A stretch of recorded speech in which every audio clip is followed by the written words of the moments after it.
Hey everyone, welcome to today's episode of Architectural Journeys on radio station 94.6, where we explore the deeper meaning behind architectural spaces. I'm Nicole, your host for today, and in today's episode, we will be diving deep into the work of Swiss architect Peter Zumthor, a master of atmosphere, materiality, and ritual architecture. Joining me on the line today are four insightful guests.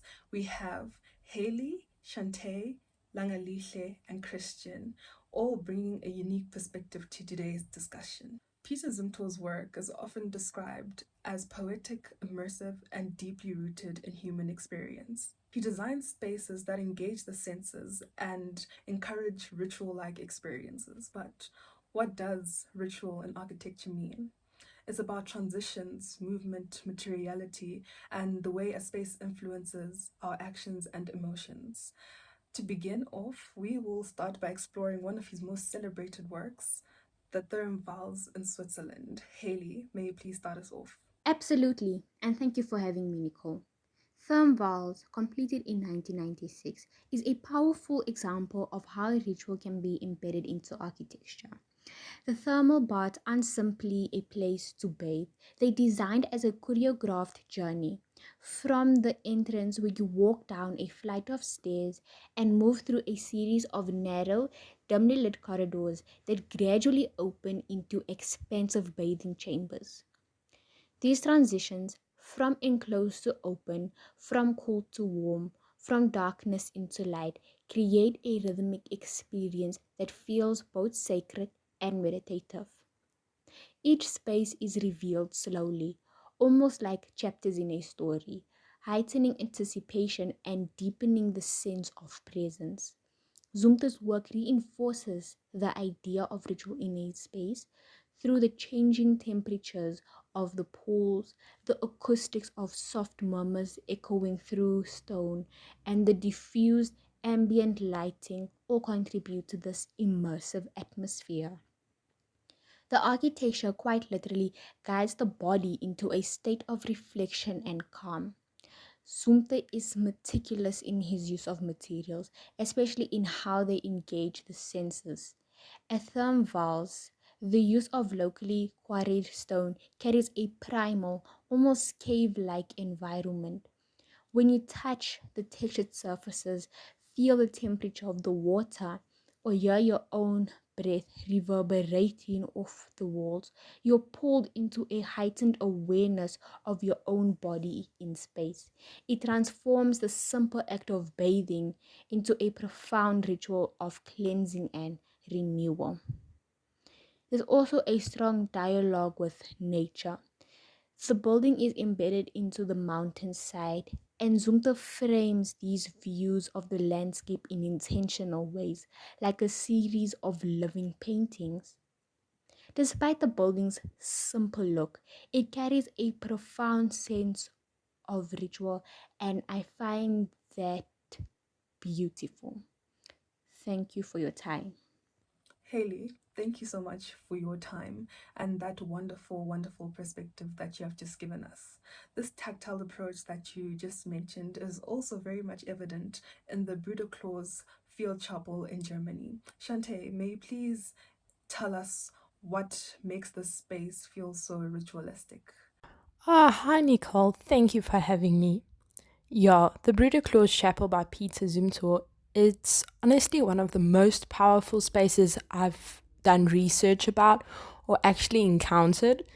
What makes it so special is that it's not just a building, it's a ritual in itself.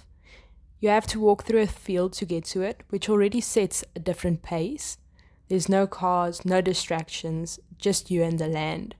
When you arrive, there's this quiet, rough concrete structure, which is almost like a cave.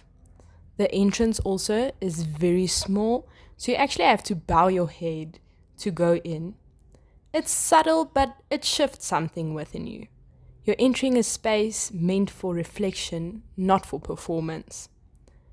Then inside, it's dark and still. The walls are textured and blackened because they were made by pouring concrete around these tree trunks and then burning them from the inside.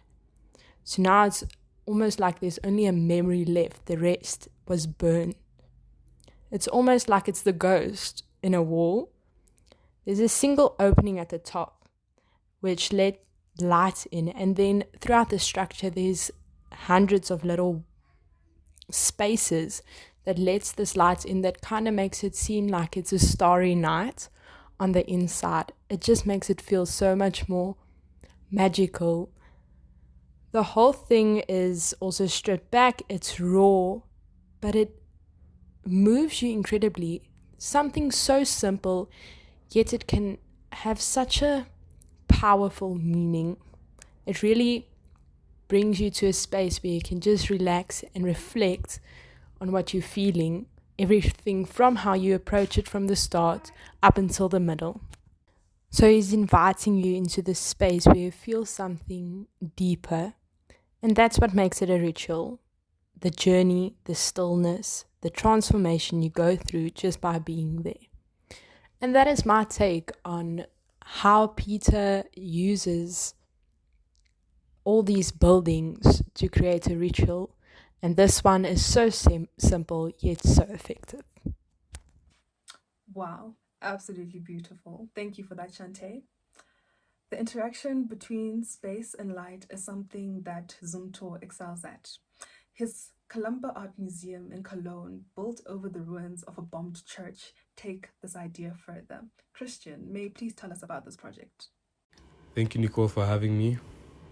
I feel like one of the most moving aspects of Peter Zumthor's work is the way his buildings invite you into a slower and more intentional experience. This is evident in the Columba Museum in Cologne. It doesn't really demand attention. Instead, it blends into the city. But once you step in, everything changes. The entrance is subtle. It doesn't announce itself, but gently invites you in. You're greeted by handmade, soft grey bricks and a quiet light that feels intimate. The space doesn't rush you, but encourages you to slow down, almost as if you've entered another world.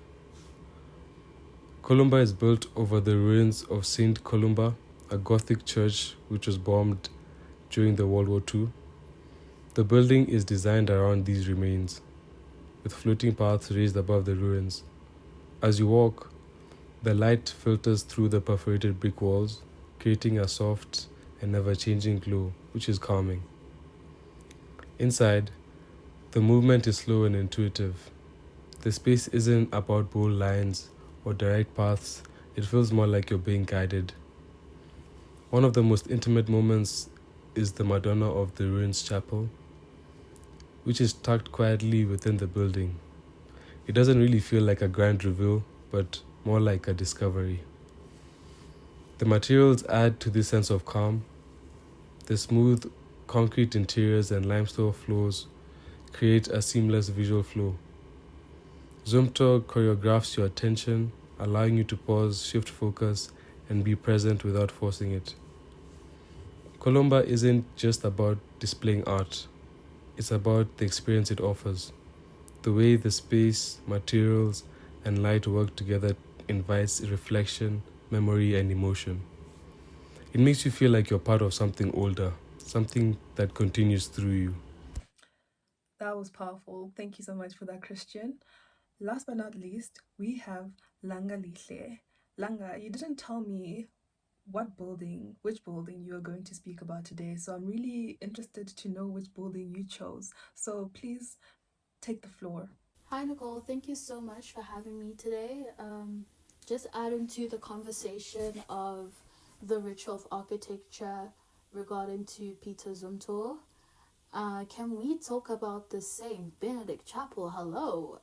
It's right there. But it's just a building I'm researching at the moment. And for me, the ritual starts as this gentle, this slow walk, right? You don't even see the building. And why you're walking there? Well, let me tell you. It's in the hillside of Switzerland.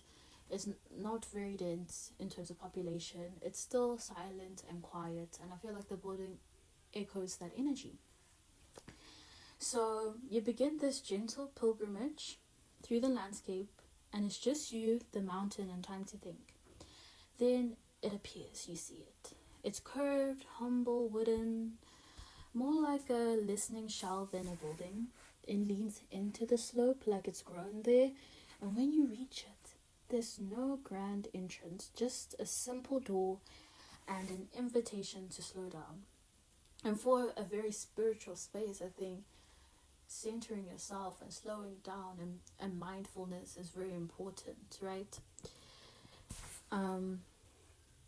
So you enter, you're inside, and light spills from above like soft blessings, and the timber curves around you almost like this cocoon, and it smells of wood. It feels warm. I mean, timber is a very warm and comforting material to experience, right? And when you enter, the noise of outside kind of gets left behind, and you just center yourself, right? And with that being said, that's the ritual. Approach with care, enter in silence, sit in presence. No grand gestures, no performative pieces. It's just form, light, and scent. It doesn't preach, it listens, and that's why for me it's such an interesting building. I think St. Benedict's Chapel was an excellent choice. Thank you so much for that beautiful elaboration. Thank you all so much for the enriching conversation. And to our listeners, next time you step into a space, think about how it makes you feel, how light, texture, and movement guide your experience. And that's the magic of architecture. Until next time, keep exploring and engaging with the spaces around you. This has been Architectural Journeys on Radio Station 94.6.